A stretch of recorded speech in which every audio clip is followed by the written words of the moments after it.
in the morning I didn't know if I can ride anyways with my wrist, so I was definitely a bit worried, but then took the whole shot and rode more or less as saving as possible, let's say, like trying to save some energy, trying to save the body. And at the beginning we had a pretty good battle, me, Wade, Mario and Theo, so it was like quite tight racing, and then we got into the most difficult part and it was hectic, like it was really difficult, and we went like all of 4 of us just in the dark canyon trying to get out, and it was pretty much carnage, but yeah, I could like fight through.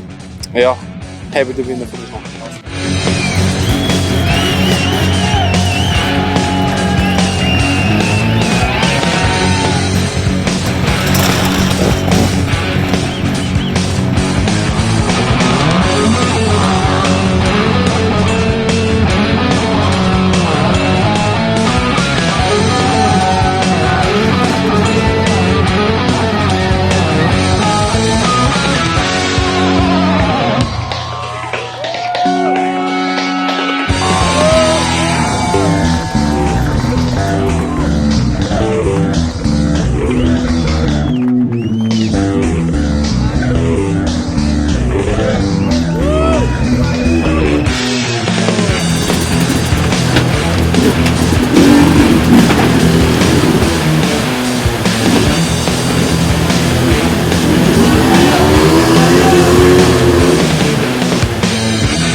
Salí en segunda línea, ayer tuvimos un problema del Forest Race con la moto.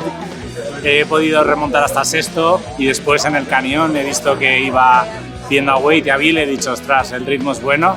Entonces nada, he seguido poco a poco, cuando se ha puesto difícil he podido adelantar uno por uno, me he puesto primero, he ido solo un rato, luego Manny me cogió y pues he cometido un error junior que nunca me había pasado desde que hago hard enduro, así que nada, estoy contento de, dentro del fallo que he cometido, que podía ganar, poder haber llegado segundo de FIM es un gran resultado. Ahora por Hispania. Sí.